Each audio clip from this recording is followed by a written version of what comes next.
Hi hello friends, talk only PSCയിലേക്ക് ഞാൻ എല്ലാവരെയും സ്വാഗതം ചെയ്യുന്നു. നമ്മൾ കേരള റിലേറ്റഡ് ആയിട്ടുള്ള കുറച്ച് കാര്യങ്ങൾ ഇങ്ങനെ പഠിക്കാൻ തുടങ്ങിയിട്ടുണ്ട് അല്ലെ. അപ്പൊ ഈ കേരള റിലേറ്റഡ് ആയിട്ടുള്ള കാര്യങ്ങൾ എന്ന് പറഞ്ഞാൽ ഉദയം, പേരൂർ, സുനഹദോസ്, കൂനൻ കുരിശ്, അച്ചിപ്പുടവ, വില്ലുവണ്ടി സമരം, അങ്ങനെ ഒരുപാട് മലയാളി മെമ്മോറിയൽ, ധാരാളം ടോപ്പിക്സുകൾ നമ്മൾ ഡിസ്കസ് ചെയ്തിട്ടുണ്ട്. അപ്പൊ ഇന്ന് നമ്മൾ ഡിസ്കസ് ചെയ്യാൻ പോകുന്ന അതിന്റെ തുടർന്നുള്ള ഭാഗങ്ങളാണ്. അതായത് സംഭവങ്ങൾ, പ്രക്ഷോഭങ്ങൾ, പരിഷ്കാരങ്ങൾ എന്നൊക്കെ പറഞ്ഞ കേരള ഹിസ്റ്ററിയുമായിട്ട് അല്ലെങ്കിൽ കേരളത്തിലെ ഓരോ സംഭവങ്ങളുമായിട്ട് റിലേറ്റ് ചെയ്ത് കിടക്കുന്ന പ്രധാനപ്പെട്ട സംഭവങ്ങളാണ് നമ്മൾ പഠിച്ചുകൊണ്ടിരിക്കുന്നത് അല്ലെ. നമ്മൾ കഴിഞ്ഞ ക്ലാസ്സിൽ മലയാളി മെമ്മോറിയലും വില്ലുവണ്ടി സമരവും വരെയാണ് പഠിച്ചു നിർത്തിയത്, അതായത് പറഞ്ഞു നിർത്തിയത് അല്ലെ. ഓക്കെ, അപ്പോ മലയാളി മെമ്മോറിയൽ നമ്മൾ ഡിസ്കസ് ചെയ്തപ്പോൾ ഒരു ഡൗട്ട് ഉണ്ടായിരുന്നു. ഈ മലയാളി മെമ്മോറിയൽ ഒപ്പുവെച്ച ആളുകളുടെ എണ്ണം 10,037 തന്നെയാണോ അതോ 10,028, അതായത് 10,027 പ്ലസ് ആദ്യമായിട്ട് ഒപ്പുവെച്ച ആള്, അങ്ങനെ 10,028 ആണോ അതോ ആദ്യമായിട്ട് ഒപ്പുവെച്ച ആളും മറ്റ് 10,037 പേരും ചേർന്ന് 10,038 ആളാണോ ഒപ്പുവെച്ചത് എന്നുള്ള ഒരു കൺഫ്യൂഷൻ വന്നിട്ടുണ്ടായിരുന്നു. നമ്മൾ ഈ ഡിസ്കസ് ചെയ്തുകൊണ്ടിരിക്കുന്ന എല്ലാ കാര്യങ്ങളും PSC ബുള്ളറ്റ് ബേസ് ചെയ്തിട്ടുള്ളതാണ്. അപ്പൊ PSC ബുള്ളറ്റിനില് 10,037 പ്ലസ് 1 10,038 എന്നുള്ള ഈ ഒരു നമ്പർ ആണുള്ളത്. പക്ഷെ നമ്മൾ നോർമലി കാണാറ് 10,028 എന്നുള്ളതാണ്. അതായത് 10,027 പ്ലസ് ഫസ്റ്റ് ഒപ്പുവെച്ച ആളും അടക്കം 10,028 എന്നുള്ള നമ്പറാണ് കോമൺ ആയിട്ട് നമ്മൾ കണ്ടിട്ടുള്ളത്. അപ്പൊ ഇത് രണ്ടും നിങ്ങൾ മനസ്സിലാക്കി വെക്കുക, എന്നിട്ട് ഓപ്ഷൻ നോക്കുക കേട്ടോ. അതാണ് നമുക്ക് ഇങ്ങനത്തെ കാര്യങ്ങളിൽ നമുക്ക് ചെയ്യാനുള്ളത്. ഇനി മാത്രമല്ല, മലയാളി മെമ്മോറിയൽ നമ്മൾ കംപ്ലീറ്റ് ഡിസ്കസ് ചെയ്തു, പക്ഷെ അതിൽ കുറച്ചും കൂടി പോയിന്റ്സുകൾ ആഡ് ചെയ്യാണ്ട്. അതാണ് ആദ്യം നമ്മൾ ഡിസ്കസ് ചെയ്യാൻ പോകുന്നത്. നമ്മൾ പറഞ്ഞു മലയാളി മെമ്മോറിയലിൽ ആദ്യമായിട്ട് ഒപ്പുവെച്ച ആൾ ആരാണ്? മലയാളി മെമ്മോറിയലിൽ ആദ്യമായിട്ട് ഒപ്പുവെച്ചതാ കിടക്കുന്നു, KP ശങ്കരമേനോൻ. അതായത് ഒന്നാമതായിട്ട് ഒപ്പുവെച്ച ആള് KP ശങ്കരമേനോൻ. പഠിച്ചു വെക്കണം കേട്ടോ. മലയാളി മെമ്മോറിയൽ ആദ്യമായിട്ട് ഒപ്പുവെച്ചത് KP ശങ്കരമേനോൻ. അങ്ങനെയാണെങ്കിൽ രണ്ടാമത് ഒപ്പുവെച്ചത് ആരാണ്? നമ്മുടെ GP പിള്ള, ബാരിസ്റ്റർ GP പിള്ളയാണ് രണ്ടാമതായിട്ട് ഒപ്പുവെച്ചതെന്ന് പഠിച്ചു വെക്കുക.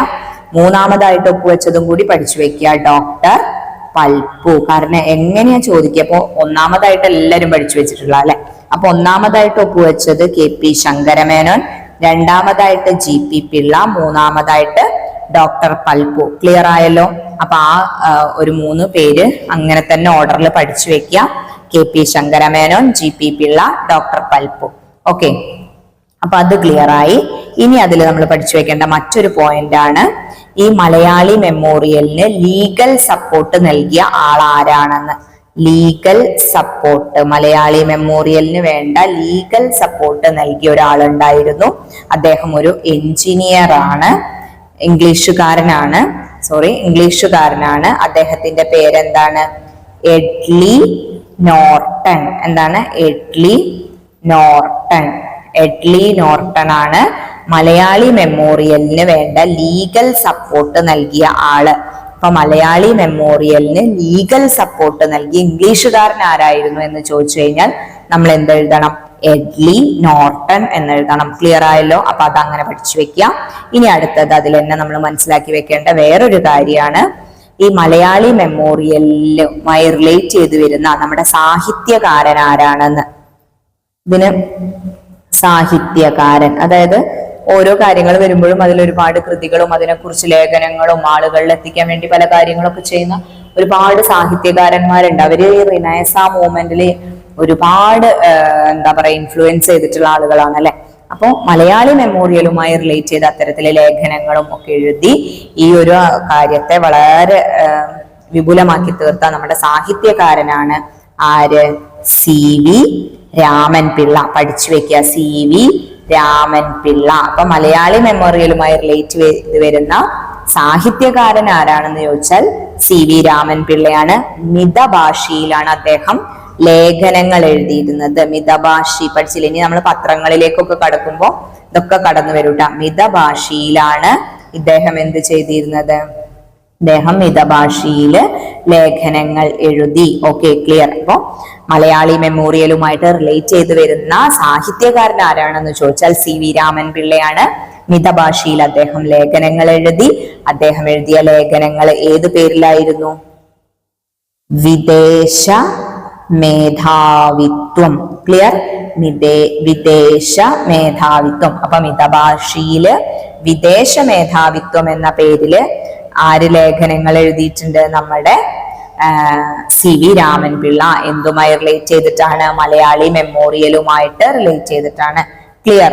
അപ്പൊ അതും ക്ലിയർ ആയി. ഇനി അതിൽ പഠിച്ചു വെക്കാനുള്ള മറ്റൊരു പോയിന്റ് ആണ്, ഈ മലയാളി മെമ്മോറിയലിന്റെ സമയത്ത് തിരുവിതാംകൂർ ദിവാൻ ആരായിരുന്നു? തിരുവിതാംകൂർ ദിവാൻ. ഓക്കെ, നമ്മൾ തിരുവിതാംകൂറിൽ ഈ സമയത്ത് ആരാണ് മഹാരാജാവ് എന്ന് പഠിച്ചു കഴിഞ്ഞു. ആർക്കാണ് സമർപ്പിക്കുന്നത്? ശ്രീമൂലം തിരുനാൾ മഹാരാജാവിനാണ് സമർപ്പിക്കുന്നത് നമ്മൾ പറഞ്ഞു. അപ്പൊ ഈ സമയത്തുള്ള തിരുവിതാംകൂർ ദിവാനെ നമ്മൾ പഠിച്ചു വെക്കണം. ടി കിട്ടുണ്ടാവും അല്ലെ? ടി രാമറാവു. ടി രാമറാവു ആണ് ഏത് സമയത്ത്? മലയാളി മെമ്മോറിയൽ നടക്കുന്ന സമയത്ത് തിരുവിതാംകൂറിന്റെ ദിവാൻ എന്ന് പഠിച്ചു വെക്കാം. അപ്പൊ ആ പോയിന്റും നമുക്ക് ക്ലിയർ ആയി. ക്ലിയർ? ഇനി അടുത്ത ഒരു പോയിന്റ് കൂടി നമ്മൾ പഠിക്കാണ്ട്, അതായത് നമ്മുടെ മലയാളി മെമ്മോറിയലുമായിട്ട് റിലേറ്റ് ചെയ്ത് അതിനെ തുടർന്നൊരു എതിർ മെമ്മോറിയൽ വന്നിട്ടുണ്ട്. എന്താണ് എതിർ മെമ്മോറിയൽ? അതായത് എതിർ മെമ്മോറിയൽ എന്ന് പറഞ്ഞിട്ടുണ്ടെങ്കിൽ, ഇപ്പൊ നമ്മൾ പറഞ്ഞു തിരുവിതാംകൂറിലുള്ള ഉയർന്ന ഉദ്യോഗങ്ങളില് പരദേശീയരായ തമിഴ് ബ്രാഹ്മണന്മാരെ നിയമിച്ചതിനെ തുടർന്നാണ് ഇവിടുത്തെ ആളുകള് പ്രശ്നം ഉണ്ടാക്കുകയും ഈ മലയാളി മെമ്മോറിയലൊക്കെ കൊണ്ടുവരികയും ചെയ്തത്. അപ്പോ അതിനെ എതിർത്തുകൊണ്ട് ആര് വരും? തമിഴ് ബ്രാഹ്മൺസ് വരും അല്ലെ? അപ്പൊ ആ മെമ്മോറിയലിനെയാണ് നമ്മൾ എന്ത് പറയുന്നത്? എതിർ മെമ്മോറിയൽ എന്ന് പറയുന്ന 1891 ജൂൺ 3 എതിർ മെമ്മോറിയൽ വന്നത്. ഇതെന്നായിരുന്നു?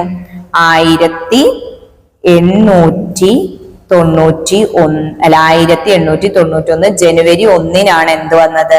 മലയാളി മെമ്മോറിയൽ എങ്കിൽ 1891 ജൂൺ 3 എന്ത് വരുന്നത്? നമ്മുടെ എതിർ മെമ്മോറിയൽ വരുന്നത്. അതുമായി റിലേറ്റ് ചെയ്തുള്ള തമിഴ് ബ്രാഹ്മൺസ് ആരൊക്കെയാന്ന് ചോദിച്ചാല് നമ്മൾ ഓർത്തു വെക്കണം. ഏതൊക്കെയാണ്? ഇ രാമയ്യർ. ഒന്നാരാണ്? E Rama Iyer. Okay, E Rama Iyer Tamil Brahmins ആണ്. അതുപോലെ തന്നെ ഒരാളും കൂടി ഉണ്ട്, രാമനാഥൻ റാവു. ആരാണ്? രാമനാഥൻ റാവു. ആരാണ് ഇവര്? തമിഴ് ബ്രാഹ്മൺസ് ആണ് കേട്ടോ. തമിഴ് ബ്രാഹ്മൺ. ഓക്കെ, അപ്പോ എതിർ മെമ്മോറിയലുമായിട്ട് അത്രയാണ് പഠിക്കാനുള്ളത്. 1891 ജൂൺ 3 ആണ് എതിർ മെമ്മോറിയൽ ഒരു തമിഴ് ബ്രാഹ്മൺസ് കൊണ്ടുവരുന്നത്. അതിന് നേതൃത്വം നൽകിയ ആളുകളാണ് ഇ രാമയ്യർ, അതുപോലെ തന്നെ രാമനാഥൻ റാവു. അപ്പൊ അത്രയും ഭാഗം ക്ലിയർ ആയല്ലോ? ക്ലിയർ ആയി. ഇത്രയാണ് നമ്മൾ എന്താ പറയാ മലയാളി മെമ്മോറിയലുമായിട്ട് റിലേറ്റ് ചെയ്ത് മനസ്സിലാക്കി വെക്കേണ്ടത്. വളരെ വ്യക്തമായിട്ടും ഡീറ്റെയിൽഡ് ആയിട്ടും നമ്മളിത് പറഞ്ഞിട്ടുണ്ട് എന്നാണ് ഞാൻ മനസ്സിലാക്കുന്നത്. അപ്പൊ നമ്മൾ ഇനി അടുത്തത് വില്ലുവണ്ടി സമരം നമ്മൾ ഡിസ്കസ് ചെയ്ത് കഴിഞ്ഞതാണ് കേട്ടോ. വില്ലുവണ്ടി സമരം ഇത് മലയാളി മെമ്മോറിയലിൽ കുറച്ച് ഭാഗങ്ങൾ നമുക്ക് ഡിസ്കസ് ചെയ്യാൻ വിട്ടുപോയി, അതാണ് അത് പറഞ്ഞത്. ഇനി നമ്മൾ ഈഴവ മെമ്മോറിയലിലേക്ക് കടക്കുകയാണ്. അപ്പൊ നമ്മൾ ഈഴവ മെമ്മോറിയലിൽ എന്താണ് ആദ്യമായിട്ട് പഠിച്ചു വെക്കേണ്ടത്? ഈഴവ മെമ്മോറിയലുമായി റിലേറ്റ് ചെയ്ത് പഠിക്കുമ്പോൾ നമ്മൾ ആദ്യമായിട്ട് പഠിച്ചു വെക്കേണ്ട കാര്യം അതിന്റെ ഡേറ്റ് തന്നെയാണ്. ഈ ഒരു സംഭവങ്ങൾ, പ്രക്ഷോഭങ്ങൾ, പരിഷ്കാരങ്ങൾ എന്ന ഭാഗം നമ്മൾ ഡിസ്കസ് ചെയ്യുമ്പോൾ നമ്മൾ ഏറ്റവും നന്നായിട്ട് ഏറ്റവും വ്യക്തമായിട്ട് നമ്മൾ ഓർത്തു വെക്കേണ്ട ആദ്യത്തെ പോയിന്റ് എന്താ ചോദിച്ചാൽ അതിന്റെ പേരും അതിന്റെ ഡേറ്റും തന്നെയാണ് കേട്ടോ. ഓക്കെ, അപ്പൊ ഈഴവ മെമ്മോറിയൽ 1896 അങ്ങനെ തന്നെ എഴുതിയും വരച്ചും ഒക്കെ മനസ്സിലും എല്ലായിടത്തും എഴുതിയിട്ടും വരച്ചിട്ടൊക്കെ കണ്ട് പഠിക്കുക. അപ്പൊ നമുക്കത് ക്ലിയർ ആവും. ഓക്കെ, എന്താണ് ഈഴവ മെമ്മോറിയൽ? സർക്കാർ സ്കൂളുകളിലും അതുപോലെ തന്നെ സർക്കാർ ഉദ്യോഗങ്ങളിലും ഈഴവർക്ക് അവസരം വേണമെന്നാവശ്യപ്പെട്ട് 13,176 പേർ 13,176 പേരൊപ്പിട്ട ഹർജി 1896 സെപ്റ്റംബർ 3 ഇമ്പോർട്ടന്റ് ആണ്.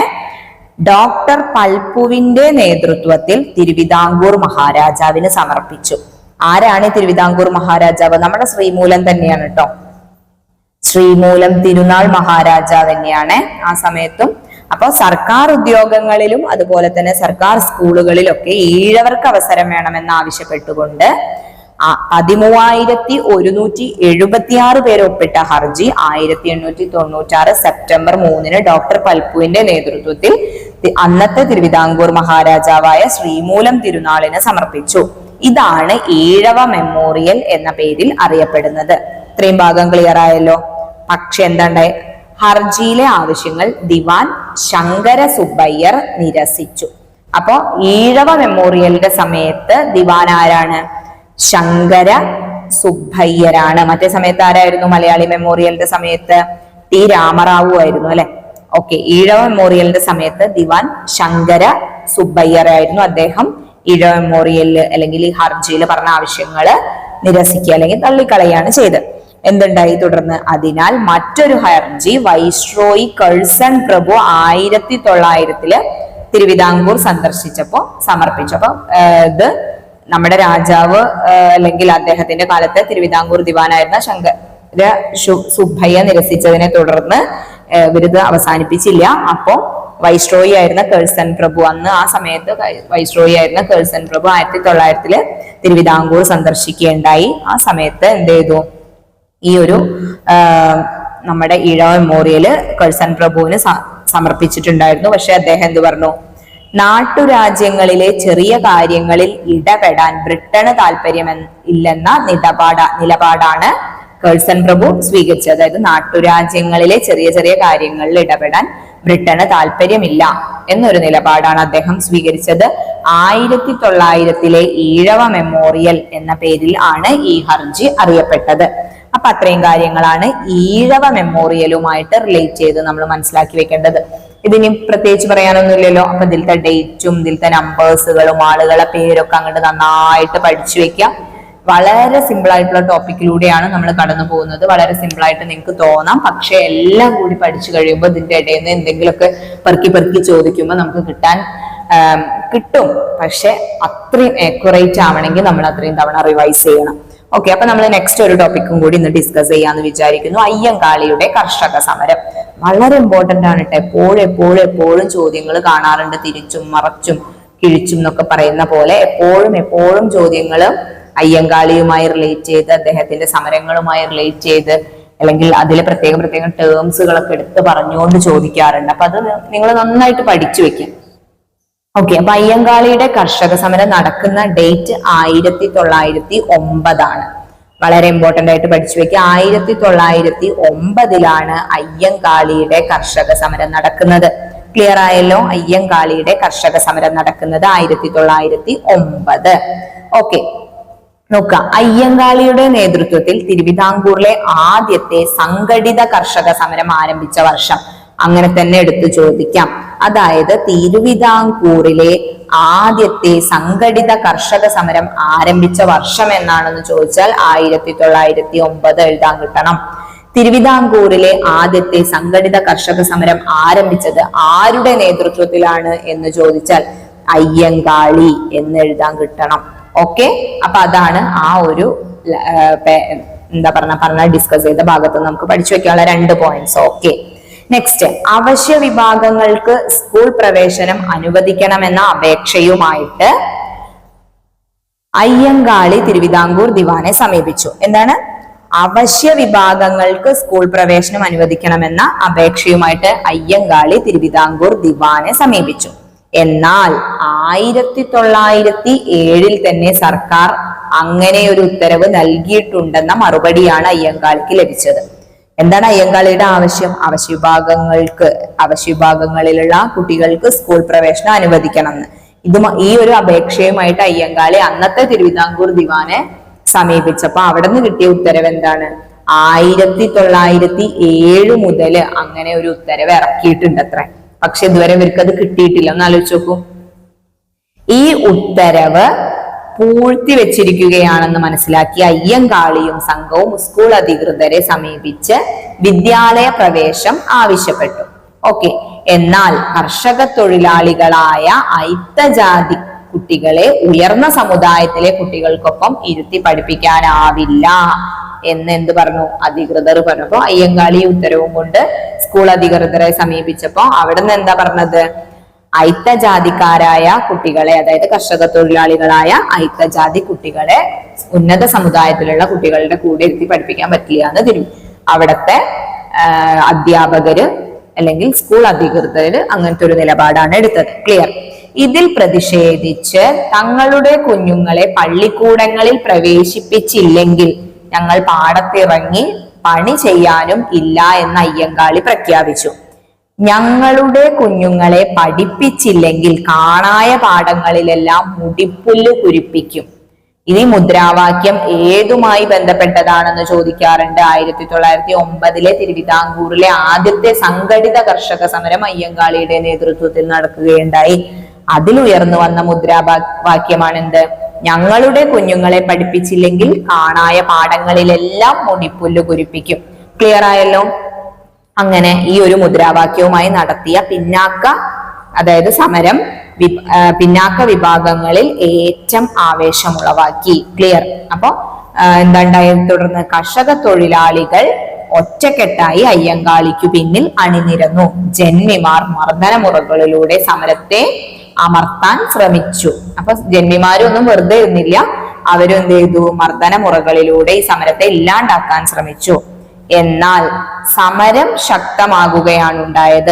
ആവശ്യങ്ങൾ അനുവദിച്ചു കിട്ടാതെ സമരത്തിൽ നിന്നും പിൻവാങ്ങില്ല എന്ന നിലപാടിൽ ആരുറച്ചു നിന്നു? സമരക്കാര് ഉറച്ചു നിന്നു. ജന്മിമാർ വഴങ്ങിയില്ല. നെൽപ്പാടങ്ങൾ കളമൂടിയപ്പോ സമരക്കാരങ്ങനെ ഉറച്ചു നിന്നപ്പോ ജന്മിമാരും അവരുടെ സ്റ്റാൻഡിൽ തന്നെ നിന്നു. അപ്പൊ എന്താ ഉണ്ടായ? നെൽപ്പാടങ്ങളെല്ലാം കളകൾ മൂടാൻ തുടങ്ങി. പുരയിടങ്ങളിൽ കാടുപിടിച്ചു. ഓക്കെ.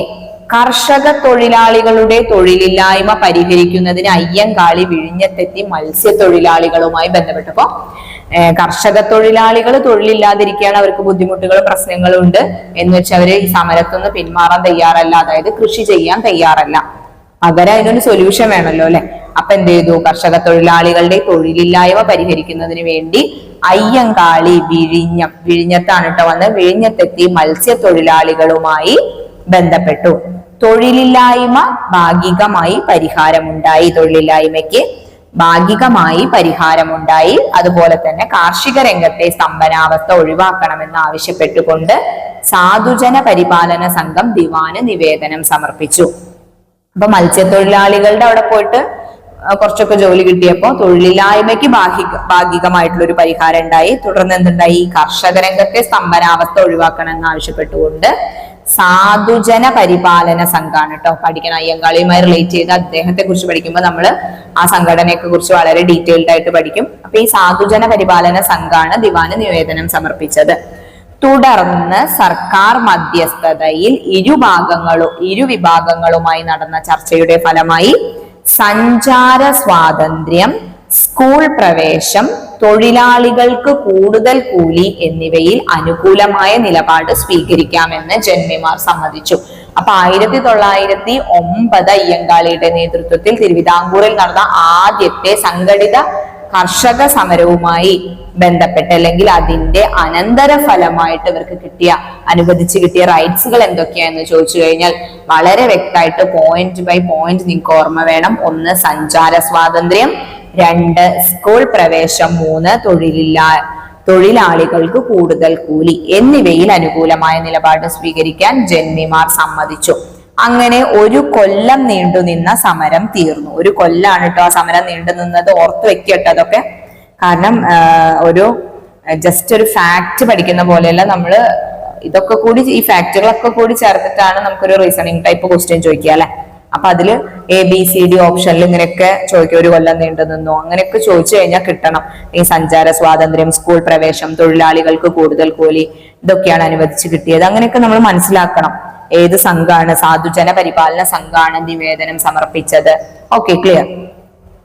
അപ്പൊ 1 കൊല്ലം നീണ്ടു നിന്ന സമരം ഇത്തരം കണ്ടീഷൻസുകളിലൂടെയൊക്കെ അവസാനിച്ചു. തിരുവിതാംകൂറിലെ ആദ്യകാല കർഷക സമരങ്ങളിൽ ഒന്നാണ് അയ്യങ്കാളി നയിച്ച കർഷക സമരം എന്നുകൂടി ഓർത്തു വെക്കുക. അപ്പൊ ഇത്രയാണ് അയ്യങ്കാളിയുടെ കർഷക സമരവുമായി റിലേറ്റ് ചെയ്ത് നിങ്ങൾ മനസ്സിലാക്കി വെക്കേണ്ട കാര്യം. ഇതിനി വീണ്ടും ഞാൻ റിപ്പീറ്റ് അടിച്ചു പറയുന്നില്ല. ഇത് വളരെ സിമ്പിൾ ആണ്. അങ്ങനെ ഒരുപാട് ബൈഹാർട്ട് ചെയ്യാനുള്ള കാര്യങ്ങളൊന്നുമില്ല. 1, 2, 3 തവണയൊക്കെ ഇതിലൂടെ ഒന്ന് നമ്മൾ ഇങ്ങനെ കണ്ണോടിച്ചു പോകുമ്പോൾ നമ്മൾ അറിയാതെ നമ്മുടെ മനസ്സിൽ ഇൻ ഡെപ്തിൽ അത് അങ്ങോട്ട് പതിയും. അപ്പൊ നിങ്ങൾക്ക് അത് എവിടെ നിന്ന് ചോദിച്ചാലും കിട്ടും. അപ്പൊ എല്ലാവരും നന്നായിട്ട് പഠിക്കണം കേട്ടോ. സെക്രട്ടേറിയറ്റ് അസിസ്റ്റന്റിന്റെ നോട്ടിഫിക്കേഷൻ ഇതാ നമ്മുടെ അടുത്ത് ഇങ്ങനെ എത്തിക്കൊണ്ടിരിക്കുകയല്ലേ. നമ്മൾ ദിവസങ്ങൾ എന്നിങ്ങനെ കാത്തിരിക്കുകയാണ്. നോട്ടിഫിക്കേഷൻ വന്നാല് പിന്നെ നമുക്ക് അധികം സമയമൊന്നും ഉണ്ടാവില്ല.